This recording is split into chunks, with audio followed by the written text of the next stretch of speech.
ጤና ይስጥልን። ይህ ኢትዮ ፕላስ ነው። ከዛሬ ጀምሮ የራሳችን የአፍሪካዊነት መለያን እንፈጥራለን። የእኛ ነፃ መሆን ለመላው አፍሪካ ምሳሌ ይሆናል። የመጀመሪያው የነፃይቱ ጋና መሪ ዶክተር ኳሜ ንክሩማ የሀያላንና የባለጸጋ መንግስታት እጃቸው ረጅም ነው። ለነሱ የሚገዛውን ለማግዘፍ አልገዛ ያላቸውን ለማጥፋት ያሻቸውን ለማዳን እንዲሁም ለመጣልም ለመደገፍም ለመግፋትም አይሳናቸውም። በተለይም የአፍሪካ ሀገራት አቅማቸውን እንዳይጎለብት በልተው እንዳይጠግቡ ከሀብት ላይ ተቀምጠው እንዲታረዙ ቀኝ ግዛትን በሌላ ገጽተው እየተጠቀሙ ብቅ ሲሉ ይኮረኩሟቸዋል።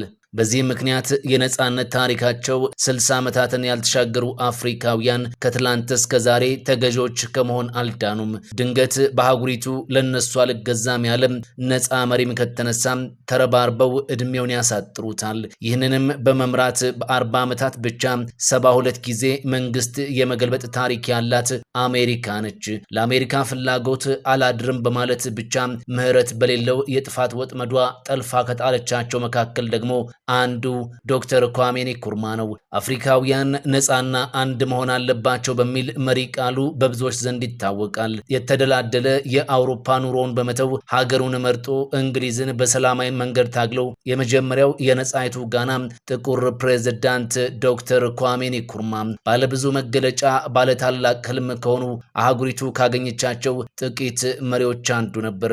ለዓመታት በብሪታንያ የበላይነት አዛዥ ናዚነት ትመራ የነበረችውን ጋናን ሲረከብ ባዶ ካዝና በድህነት የሚማቅቅ ህዝብ የደቀቀ ምጣኔ ሀብት ያላት ነበረች።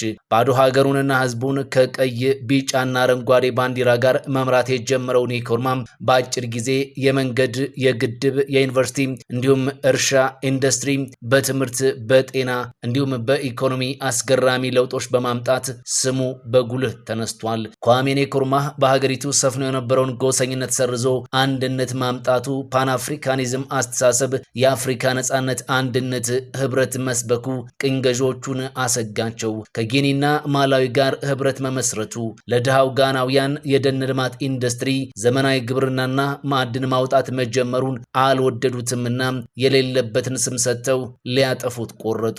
በወቅቱ የሶቪየት ህብረት ፕሬዝዳንት ብሬዥኔቭ የመጀመሪያ ጉብኝቱን በጋና ማድረጉ፣ ለጋና መከላከያ ሶቪየት ስልጠና መስጠቷ፣ ቻይና በአፍሪካ ለመጀመሪያ ጊዜ በጋና ለማልማት መነሳቷ ክፉኛ ያስቆጣቸው አሜሪካና እንግሊዝ ንክሩማን ለማጥፋት ተረባረቡበት።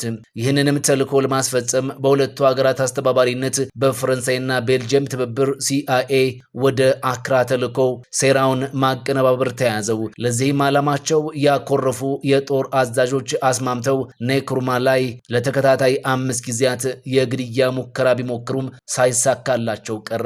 ለሷ አልታዘዝ ያላትን መሪ ለማጥፋት የማትፈነቅለው ድንጋይ የሌላት አሜሪካ ሌላ እቅድ አወጣች። ለጋና አዲስ የኢኮኖሚ ፖሊሲ ካልተቀበልክ በሚል ከአይኤምኤፍ እና ዓለም ባንክ ብድርና እርዳታ እንዳታገኝ ከለከለች።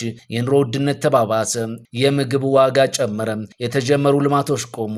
የስራ አጡ ቁጥር በረከተና ራሳቸው ጋናውያን በመሪያቸው ላይ ማመጽ ጀመሩ። አክራ በተቃውሞ ተናጠች። ይህንን የተመለከተው ንክሩማ እርዳታ ለማስተባበር ወደ ቤጂንግ መሄዱን ጠብቀው በጀነራል ኮኮታ የሚመራው ጦር ለመፈንቅለ መንግስት ተነሳ። በአሜሪካና እንግሊዝ ድጋፍና አስተባባሪነት የሚመሩት ወታደሮች ቤተ መንግስቱን ተቆጣጠሩት። ወታደራዊ መንግስትም መመስረታቸውን ይፋ አደረጉ።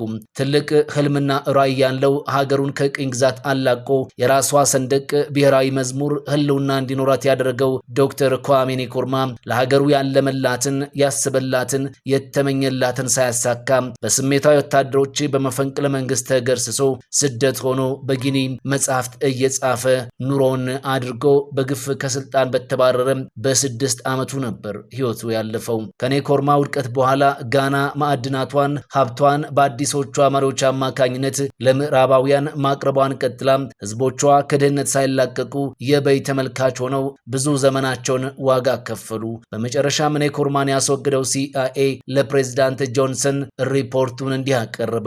ኒኮርማ የእኛን ጥቅም ለሚፈታተን ከሌሎች ጥቁር አፍሪካውያን በተለይም ብዙ ሰርቷል። እርሱ አፍቃሪ ኮሚኒስት የመሆኑን ያህል አዲሱ የጋና ወታደራዊ ምክር ቤት አፍቃሪ ምዕራብ ነው። ነገር ግን ለነዚህም የምናደርገው ድጋፍ መመጠን አለበት። በሺህ ኩንታል የሚመዘን ሩዝ አሊያም ስንዴ ሰተን ማጥገብ የለብንም። እንዳይጠግቡም ተስፋ እንዳይቆርጡም ለጉጉታቸው ትንሽ ስንዴ የጣልላቸው ሀብታቸውን በኢንቨስትመንት ስም መጠቀማችን መቀጠል ግድ ይላል የሚል ሪፖርት አቀረበ። አፍሪካኒዝም ሲነሳ ቀድመው ከሚነሱ በዓለም ከነበሩ መሪዎች መካከል አንዱ የነበረው ኳሜ ኒክሩማ በዚህ መልክ ያጣችው አፍሪካ ዛሬም ለነጻነቷ የሚተጉ መሪዎችን ማግኘት ብርቅ ሆኖባት ቀጥላለች። በህይወቴ ሙሉ ለሰላም የምታትር ለሰላም የምደራደር የሰላም ሰው ሆኜ ነው የኖርኩት ይልም ነበር ዶክተር ኳሜ ኒክሩማ።